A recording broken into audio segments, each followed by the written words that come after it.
ये है हमारा primary follicle, this is primary follicle ovary के अंदर जो एग से थोड़ा डेवलप होता है। प्राइमरी फॉलिकल बनता है सेकेंडरी फॉलिकल, टर्शरी फॉलिकल और फाइनली वो बनता है ग्राफियन फॉलिकल। ग्राफियन फॉलिकल में मैंने कहा था बाहर लेयर्स होती हैं, ग्रैन्युलोस और थीका लेयर, उसके अंदर oocyte है और वहां पर कुछ फ्लूइड फिल्ड स्पेस है और ये वाला oocyte बाहर रिलीज करा जाता है। ओवरी की वॉल रप्चर होती है, ग्राफियन फॉलिकल की वॉल रप्चर होती है और ग्राफियन फॉलिकल के अंदर से oocyte रिलीज करा जाता है। इस oocyte के आसपास इसकी अपनी कोरोना रेडिएटा और जोना पेल्यूसिडा की लेयर्स होती हैं और ये वाला जो oocyte रिलीज होता है, प्राइमरी फॉलिकल के अंदर भी एग होता है, सेकेंडरी फॉलिकल में भी होता है, टर्शरी फॉलिकल में भी एग होता है, ग्राफियन फॉलिकल में भी होता है, पर ऊपर की तरफ से फॉलिकल मैच्योर होता जाता है और अंदर एग मैच्योर होता जाता है। तो जो अंदर का oocyte है, प्राइमरी फॉलिकल से ग्राफियन फॉलिकल तक के अंदर का जो oocyte है उसमें कैसे मैच्योरिटी आई, क्या क्या चेंजेस आए, that is oogenesis। Now let us talk of what is oogenesis, यानी कि ओवरी के अंदर oocyte का बनना, वो oocyte जो स्पर्म के साथ फर्टिलाइज करता है। लिखो, it is the process of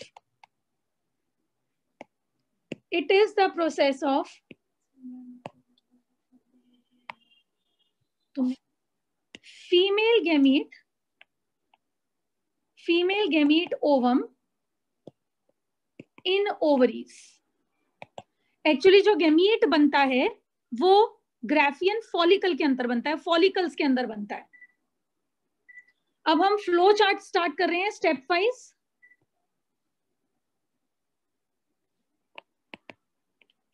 एक फीमेल है और वो अभी तक अपनी मदर की बॉडी में ही है, so female foetus is still in her mother's body और उसके अंदर डेवलप होनी शुरू हो जाती है ओवरी। जब अभी उस फीमेल ने बर्थ नहीं लिया तभी ओवरी यानी कि उस अनबॉर्न फीमेल के अंदर गोनाड्स डेवलप हो जाते हैं, विच इज ओवरी।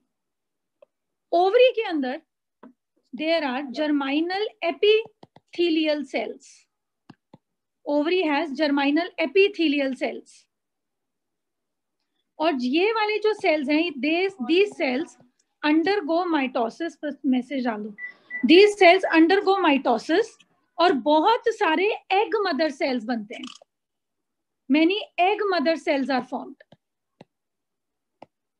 ओवरी के अंदर कई सारे एग मदर सेल्स बनते हैं। इन एग मदर सेल्स को हम ओगोनियम्स भी कहते हैं और अभी तक भी एग मदर सेल्स उस ओवरी में बन रहे हैं जो ओवरी ऐसी फीमेल में है जो भी पैदा नहीं हुई। ओगोनियम्स बनने की स्टेज के आसपास फीमेल बर्थ लेती है, फीमेल चाइल्ड इज बोर्न, जिसकी बॉडी में ओवरी में ये सब हो रहा है, that female child is born. और अब बर्थ के बाद oogoनियम्स में चेंजेस आने लगते हैं और वो बनने लगते हैं प्राइमरी oocytes बर्थ के बाद। अब आप लिखोगे oogoनियम्स ट्रांसफॉर्म, बर्थ हो चुका है उस गर्ल चाइल्ड का, oogoनियम्स transform into primary oocytes। Ovary के अंदर प्राइमरी oocytes बनने लग जाते हैं। जो जर्माइनल एपिथेलियम सेल्स हैं उन्होंने एग मदर सेल्स बनाए, ये जो एग मदर सेल्स हैं प्राइमरी oocytes के फॉर्म में आते हैं और ये प्राइमरी oocytes इस फीमेल की बॉडी में बहुत साल तक रहते हैं और जब ये फीमेल मैच्योर होने लग जाती है तो ये धीरे धीरे सेकेंडरी में बदलने शुरू हो जाते हैं। फिर लिखो दीज oocytes, मैं उसमें फ्लो चार्ट फॉर्म में ही दे रही हूं, दीज oocytes नहीं प्राइमरी oocytes लिखते हैं। These primary oocytes remain in body of female child. These primary oocytes remain in body of female child until she is mature.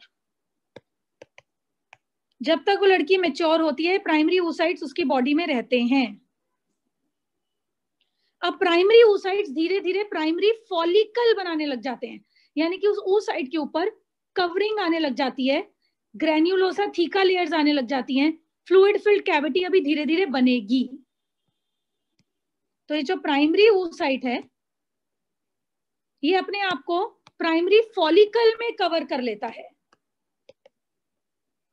Primary oocyte covers itself, primary oocyte covers itself into primary follicles,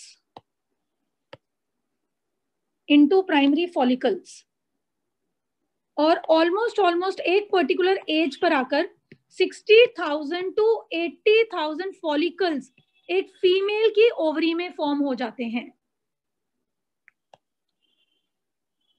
अब female के अंदर आ जाती है adult stage, reproductive stage. और अब primary oocyte जो primary follicle के अंदर है, जो फॉलिकल के अंदर कवरिंग्स के अंदर जो oocyte है, जो एग है, उसमें चेंजेस आते हैं. अब एडल्ट स्टेज आ गई है. प्राइमरी oocyte अभी भी डिप्लॉइड है और प्राइमरी oocyte के अंदर मियोटिक डिवीजन शुरू होती है, मियोसिस 1. और एक प्राइमरी oocyte डिवाइड हो जाता है 2 सेल्स में. एक प्राइमरी oocyte डिवाइड हो जाता है 2 सेल्स में. मियोसिस 1 के बाद ये जो 2 सेल्स बनते हैं इनमें number of chromosomes are reduced to half. एक बड़ा साइज का सेल होता है, एक छोटे साइज का सेल होता है. एक होता है लार्जर सेकेंडरी oocyte, हेप्लॉइड, क्योंकि मियोसिस के बाद number of chromosomes are reduced to half.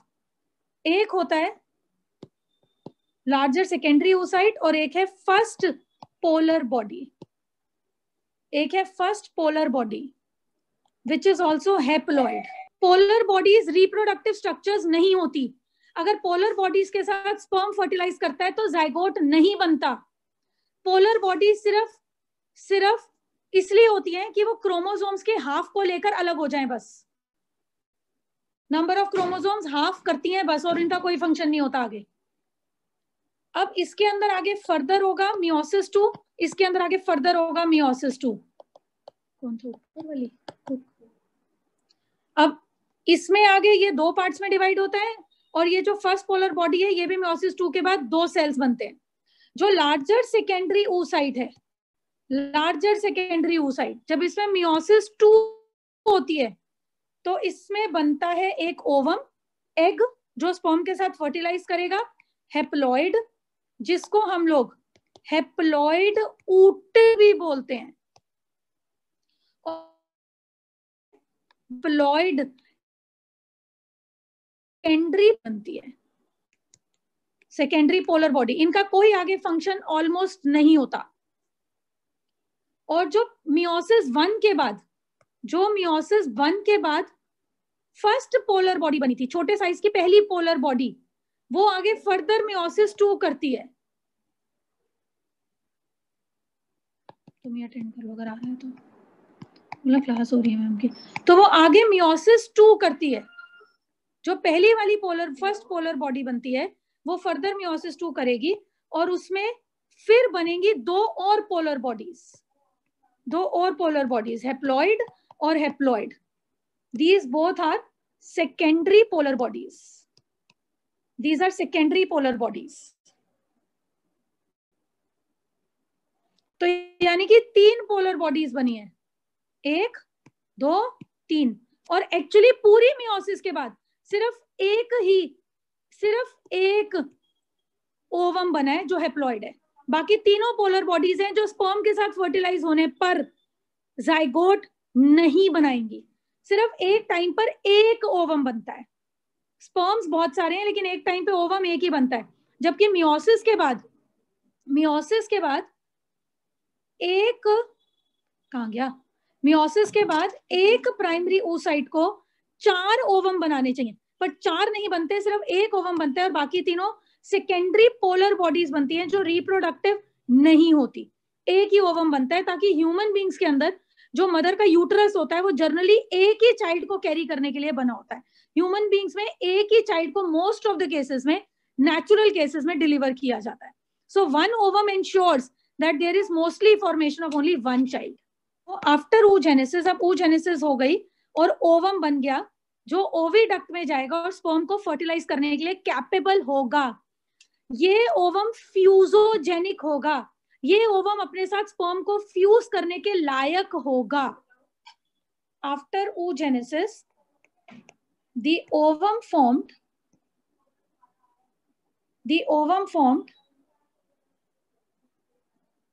has half the number of chromosomes,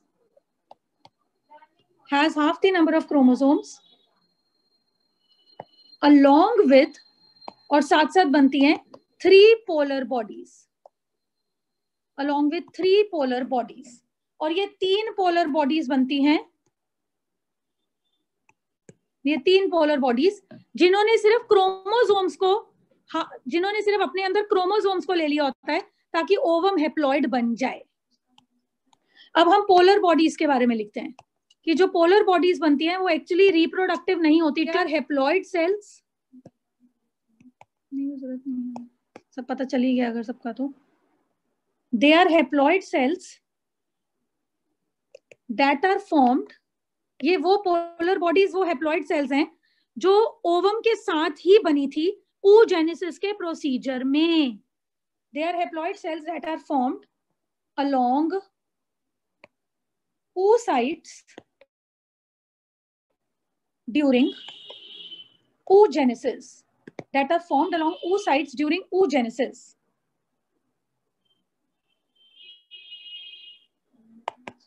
इनके अंदर साइटोप्लाज्म बहुत कम होता है. ये कुछ ऐसे फॉर्म होती हैं कि क्रोमोसोम्स भी ये ले लें ताकि ओवम के अंदर उतने ही क्रोमोसोम जाएं जितने जाने चाहिए, और ये साइटोप्लाज्म भी इनमें बहुत कम होता है ताकि ज्यादातर स्टोर्ड फूड मटेरियल ओवम के पास ही जाए. They have ovum,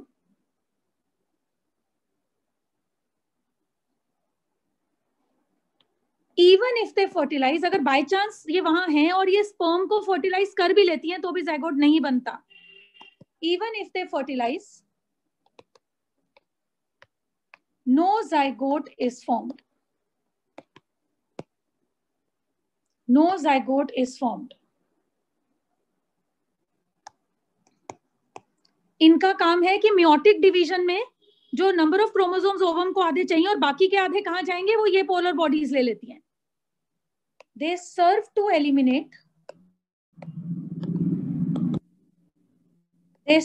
eliminate half of diploid chromosomes.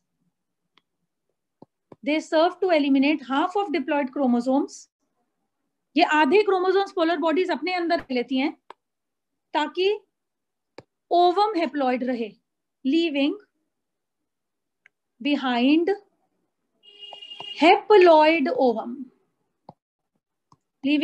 Haploid ovum, fertilisation.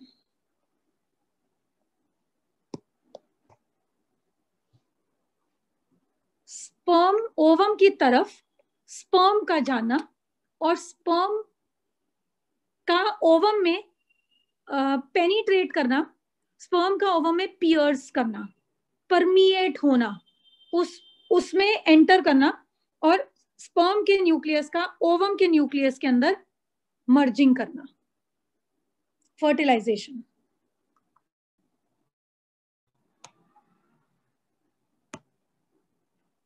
ये जो आपके सामने आपको डायग्राम दिख रहा है,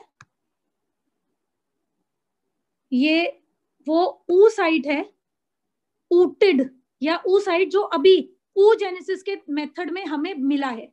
एक ooted मिला था और 3 पोलर बॉडीज मिली थी. और स्पर्म, यहां है स्पर्म जो पेनिट्रेट कर रहा है और अंदर और अंदर और अंदर और अंदर, और फाइनली स्पर्म का जो मेम्ब्रेन है, इधर अगर आप देखो, फाइनली जो स्पर्म का मेम्ब्रेन है इधर, वो अंदर ओवम के मेम्ब्रेन के साथ मिक्स हो गया है, और स्पर्म के अंदर का जो कंटेंट है वो ओवम के अंदर ड्रेन हो रहा है. स्पर्म के अंदर का सारा कंटेंट ओवम में एम्प्टी हो रहा है, ओवम के अंदर एंटर कर रहा है. सो ये पूरी की पूरी एक रिएक्शन होती है. This is a reaction, this is not simple कि स्पर्म का मेम्ब्रेन रप्चर कर रहा है और स्पर्म के अंदर से न्यूक्लियस और साइटोप्लाज्म एग में जा रहा है. ये दीज रिएक्शंस आर नॉट, ये फिनोमिनन इतना सिंपल नहीं है. ये पूरी एक्रोसोमल रिएक्शंस हैं, और रिएक्शंस के अंदर कई चीजें हो रही हैं। एक स्पर्म का अंदर जाना भी हो रहा है और दूसरे स्पर्म्स का को रोकना भी हो रहा है कि एक स्पर्म अगर एग में चला गया तो दूसरे स्पर्म्स एग में ना जाएं, वो वाली रिएक्शंस भी हो रही हैं। और ये रिएक्शंस भी हो रही है कि जो स्पर्म एग के अंदर एंटर कर रहा है वो कैसे, वो स्पर्म एग के, स्पर्म का मेम्ब्रेन टूटे, एग का मेम्ब्रेन टूटे, कैसे स्पर्म का न्यूक्लियस एग के न्यूक्लियस के साथ फ्यूज करे, कैसे न्यूक्लियस के अंदर डीएनए का रेप्लिकेशन हो, और क्या क्या चीजें एग के अंदर रिटेन्ड रहे जाइगोट में जाने के लिए।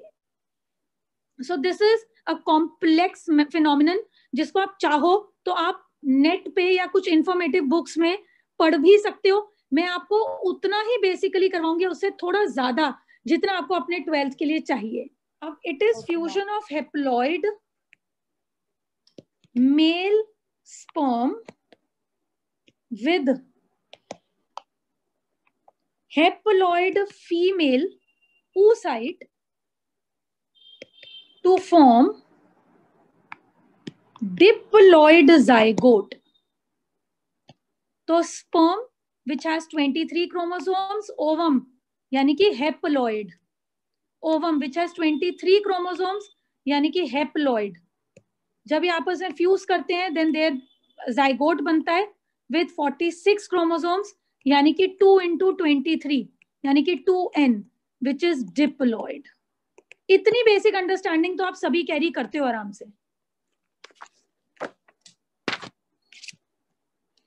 बेटा जब स्पर्म्स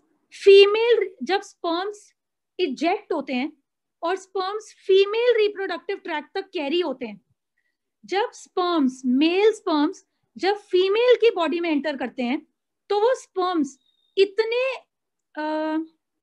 कैपेबल नहीं होते, वो स्पर्म्स इतने एबल, इतने लायक नहीं होते कि वो प्रॉपरली फर्टिलाइज एक ओवम को कर सकें। वो स्पर्म्स मेल रिप्रोडक्टिव ट्रैक्ट से, यानी कि वो स्पर्म्स जब यूरेथ्रल ओपनिंग से इजेक्ट होते हैं और जब वो स्पर्म्स वजाइना में रिसीव करे जाते हैं, फीमेल बर्थ कैनाल में वो जब वो स्पर्म्स रिसीव करे जाते हैं तो वो इतने फ्रेजाइल होते हैं, इतने वीक होते हैं, वो इतने कम एनर्जी वाले होते हैं कि वो अपने आप ओवम को फर्टिलाइज फिलहाल नहीं कर सकते। तो फीमेल रिप्रोडक्टिव ट्रैक्ट में कुछ घंटे रहने के बाद उन स्पर्म्स के अंदर कुछ ऐसी कैपेसिटेशन रिएक्शंस होती हैं कि वो स्पर्म्स फीमेल रिप्रोडक्टिव ट्रैक्ट में इतना एनर्जी ऑब्टेन करते हैं कि वो स्पर्म्स एग तक पहुंचते पहुंचते उस एग को फर्टिलाइज करने के लायक हो जाते हैं। अब लिखो पहला point, sperms which have just entered female reproductive tract are poorly able to fertilize,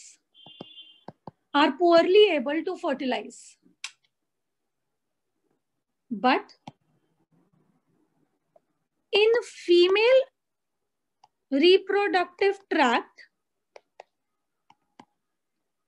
within few hours, जब वो फीमेल रिप्रोडक्टिव ट्रैक्ट में स्पर्म्स एंटर करते हैं तो कुछ आवर्स में, but in female reproductive tract within few hours the sperms undergo, अभी fertilisation नहीं हुई, the sperms are still in female reproductive tract, the sperms undergo capacitation changes, जिनके अंदर दो मेन चीजें होती हैं। स्पर्म्स की स्विमिंग कैपेसिटी बढ़ जाती है और स्पर्म्स के आसपास के मेम्ब्रेन्स कमजोर पड़ने लग जाते हैं, ताकि स्पर्म जब फर्टिलाइज करे तो जल्दी से जल्दी वो ओवम के साथ फ्यूज कर पाए। Capacitation changes which increase the mobility, and destabilizes membranes। ये कौन से membranes हैं? स्पर्म के आगे के membranes थोड़े वीक होने लग जाएं ताकि एक्रोसोम के एंजाइम्स रिलीज हो, जो एंजाइम्स स्पर्म और ओवम को फ्यूज करने में हेल्प करें, which increase the mobility and destabilizes membranes for acrosomal reactions. Class 12th में आपको एक चीज बता दूं, एक्रोसोमल रिएक्शंस सिर्फ एक लिखने के लिए टर्म नहीं है, ये बहुत डिटेल्ड स्टडी है कि एक्रोसोमल रिएक्शंस क्या होती हैं। पूरे के पूरे रिसेप्टर्स बताए जाते हैं इसमें, जो स्पर्म के मेम्ब्रेन्स पर होते हैं, जो ओवम के मेम्ब्रेन्स पर होते हैं, जो बाइंड करते हैं, जो अनबाइंड करते हैं। ये कंप्लीट अपने आप में बहुत स्टैंड अलोन स्टोरी है।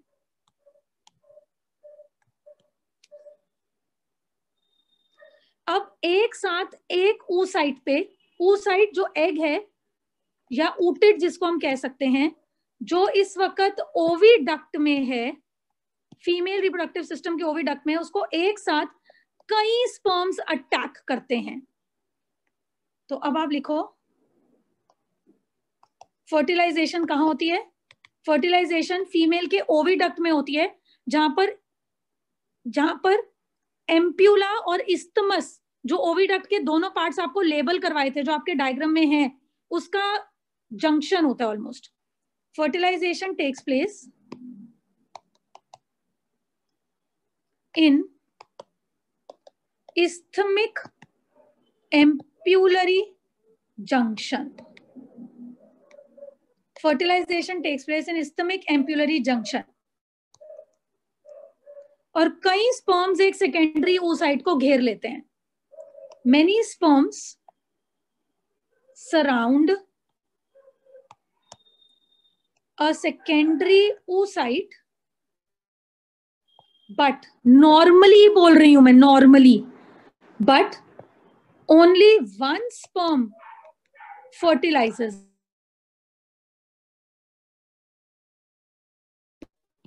अब वो स्पर्म जो है वो 22+X का भी हो सकता है और वो 22+Y का भी हो सकता है। अगर X कैरिंग स्पर्म है तो बेबी गर्ल, और अगर Y क्रोमोसोम कैरिंग स्पर्म है तो expected is a baby boy. अब हम शुरू करने लगे हैं इवेंट्स ऑफ फर्टिलाइजेशन। जितना मैं आपको बेटर बता पाऊंगी मैं बताऊंगी। इवेंट्स ऑफ फर्टिलाइजेशन में वैसे इवेंट्स हमने ऑलमोस्ट यहां से स्टार्ट कर दिया, मतलब कि स्पर्म्स ओवम की तरफ जा रहे हैं और कैपेसिटेशन रिएक्शन हो रही है। इसके बाद sperms bind to corona radiata layer of oocyte. Sperms oocyte की कोरोना रेडिएटा लेयर के साथ खुद को बाइंड कर लेते हैं। Sperms penetrate into ovum slightly. Sperms थोड़ा सा ओवम में पेनिट्रेट करना शुरू कर देते हैं, किंतु परंतु स्पर्म अपने कंटेंट्स को ओवम में तब तक नहीं ड्रेन कर पाएंगे जब तक एक्रोसोम से, स्पर्म्स के एक्रोसोम से एंजाइम्स रिलीज नहीं होंगे। और एक्रोसोम जब बर्स्ट होगा, रप्चर होगा, तभी उसके एंजाइम्स रिलीज होंगे। और एक्रोसोम ऐसे तो रप्चर नहीं होगा। एक्रोसोम रप्चर कैसे होगा? अब लिखो, देयर इज अ कॉम्प्लीमेंट्री, मैं इस कॉम्प्लीमेंट्री मॉलिक्यूल की डिटेल में नहीं जा रही हूं बेटा। There is a complementary molecule, एक अलग से ना एक मॉलिक्यूल होता है जो स्पर्म्स की सरफेस पे होता है। वो कॉम्प्लीमेंट्री मॉलिक्यूल जोना पेल्यूसिडा के अंदर जो ग्लाइकोप्रोटीन्स होते हैं उनके साथ एक कपलिंग में आता है। There is a complementary molecule on surface of sperm that binds with ovum के आसपास एक और लेयर है, कोरोना रेडिएटा है, उसके साथ तो स्पर्म्स ने अपने आप को बाइंड कर लिया, उसको तो हल्का हल्का स्पर्म्स ने अपनी जगह से हटा दिया और स्पर्म थोड़ा सा अंदर की तरफ एंटर कर गया। लेकिन जो दूसरी लेयर है जोना पेल्यूसिडा, उसको भी तोड़ना जरूरी है, क्योंकि स्पर्म कोरोना रेडिएटा के बाद जब अंदर की जोना पेल्यूसिडा की लेयर के कांटेक्ट में आएगा स्पर्म, तब जाकर एक्रोसोम बर्स्ट होगा और तब जाकर एंजाइम्स रिलीज होंगे और तब जाकर स्पर्म और अंदर एंटर कर पाएगा. सो देयर एक स्पर्म के अंदर ये ओवम है, ये ओवम की जोना पेल्यूसिडा की लेयर है, ये स्पर्म है. स्पर्म की सरफेस पर एक कॉम्प्लीमेंट्री मॉलिक्यूल है. ये कॉम्प्लीमेंट्री मॉलिक्यूल इस जोना पेल्यूसिडा के ग्लाइकोप्रोटीन्स के साथ बाइंड करेगा, स्टिम्युलेशन होगी, एक्रोसोमल रिएक्शन शुरू होगी और एक्रोसोम बर्स्ट करेगा और उसके एंजाइम्स रिलीज होंगे और ये स्पर्म और अंदर तक एंटर कर पाएगा. There is a complementary molecule on surface of sperm that binds with glycoproteins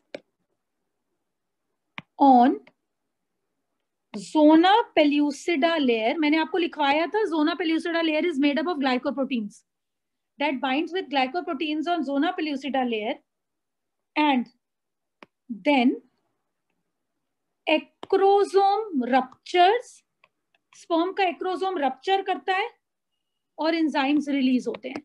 to release enzymes. अब मैं आपको ये बता रही थी कि जब स्पर्म्स ओवम की तरफ जाते हैं तो सबसे पहले जो कोरोना रेडिएटा की लेयर होती है, जब स्पर्म्स इस कोरोना रेडिएटा लेयर के कांटेक्ट में आते हैं तो स्टार्ट होती हैं कॉर्टिकल रिएक्शंस. अब लिखो also cortical reactions start.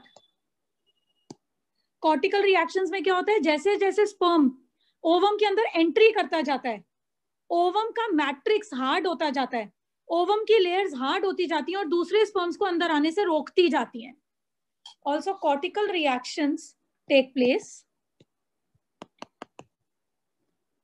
Which harden the matrix, यानी कि ओवम थोड़ा हार्ड स्ट्रक्चर होता जाता है एंड द मेम्ब्रेन्स, ओवम के जो मेम्ब्रेन्स हैं and the membranes start to become. और अगर एक बार एक स्पर्म ने एंट्री करनी शुरू कर दी तो मेम्ब्रेन्स कुछ ऐसे बिहेव करेंगे ओवरी के, ओवम के, कि दूसरे स्पर्म्स एंटर ना करें. The membrane start to become impermeable to other sperms. अगर एक बार एक स्पर्म ओवम के अंदर एक लिमिट तक एंटर कर जाता है तो आपको पता है एक और चीज होती है, जो ओवम है ना, ओवम वो भी स्पर्म की हेल्प करता है कि स्पर्म उसको फ्यूज करे. और ओवम के अंदर का जो साइटोप्लाज्म है ना, वो ज्यादातर ओवम के अंदर का साइटोप्लाज्म ज्यादातर स्पर्म की तरफ जाना शुरू कर देता है. ये एक बहुत एक ऐसा चेंज है, एक ऐसा मतलब कह सकते हो कि एक ऐसा प्रमोशनल चेंज है, एक ऐसा पॉजिटिव चेंज है जिसके अंदर ओवम भी स्पर्म को हेल्प करता है कि स्पर्म ओवम को फर्टिलाइज करे.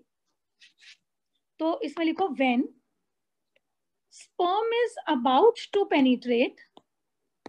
स्पर्म कुछ हद तक पेनिट्रेट वैसे कर चुका होता है. When sperm is about to penetrate into egg या into ovum, और जो एग का साइटोप्लाज्म होता है, जो ओवम का या एग का या oocyte जिसको हम कह रहे हैं या ooted जिसको हम कह रहे हैं, उसका साइटोप्लाज्म होता है जिसको हम ooप्लाज्म भी कहते हैं. When sperm is about to penetrate into egg, ooplasm forms a reception zone. ये कोन लाइक होता है, कोनिकल होता है. ये देखो ओवम का साइटोप्लाज्म स्पर्म के आसपास चला जाता है, एक रिसेप्शन जोन बन जाता है स्पर्म को रिसीव करने के लिए.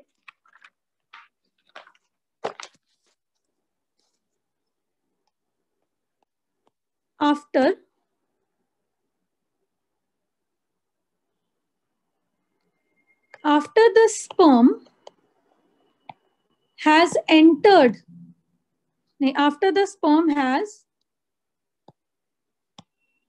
overcome, यानी कि स्पर्म ने ओवम के कई लेयर्स को रप्चर करके स्पर्म अंदर तक चला गया है. After the sperm has overcome oocyte membrane, ये भी ले जाना, कहाँ गया, oocyte membrane, there is fusion of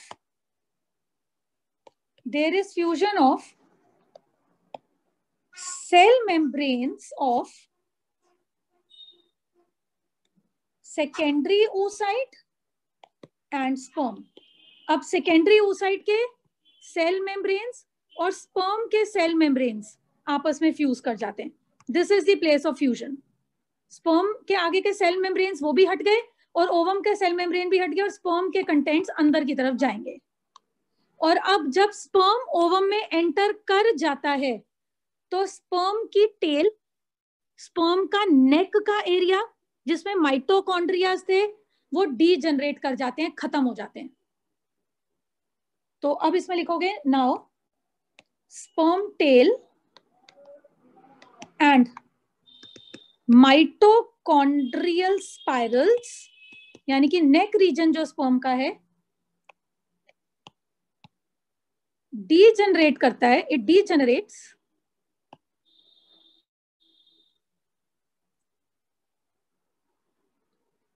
after fusion. तो जो स्पर्म के अंदर के माइटोकॉन्ड्रियाज थे वो तो डीजनरेट कर गए ओवम में जाते जाते. तो अब जो जाइगोट बना, स्पर्म और ओवम से जो जाइगोट बना, जाइगोट के अंदर जो माइटोकॉन्ड्रियाज हैं हमेशा याद रखना वो सिर्फ मदर से आते हैं, क्योंकि फादर के स्पर्म में जो माइटोकॉन्ड्रियाज थे वो फ्यूजन के बाद डीजनरेट हो गए, चले गए, क्योंकि वो माइटोकॉन्ड्रिया सिर्फ स्पर्म की मोबिलिटी के लिए थे, जाइगोट के लिए नहीं थे. जाइगोट में जो माइटोकॉन्ड्रियाज आते हैं वो मैटरनल है, मदर के ओवम से. लेकिन जाइगोट में जो सेंट्रियोल आता है उसको आगे सेल डिवीजन के लिए वो आता है फादर के स्पर्म से.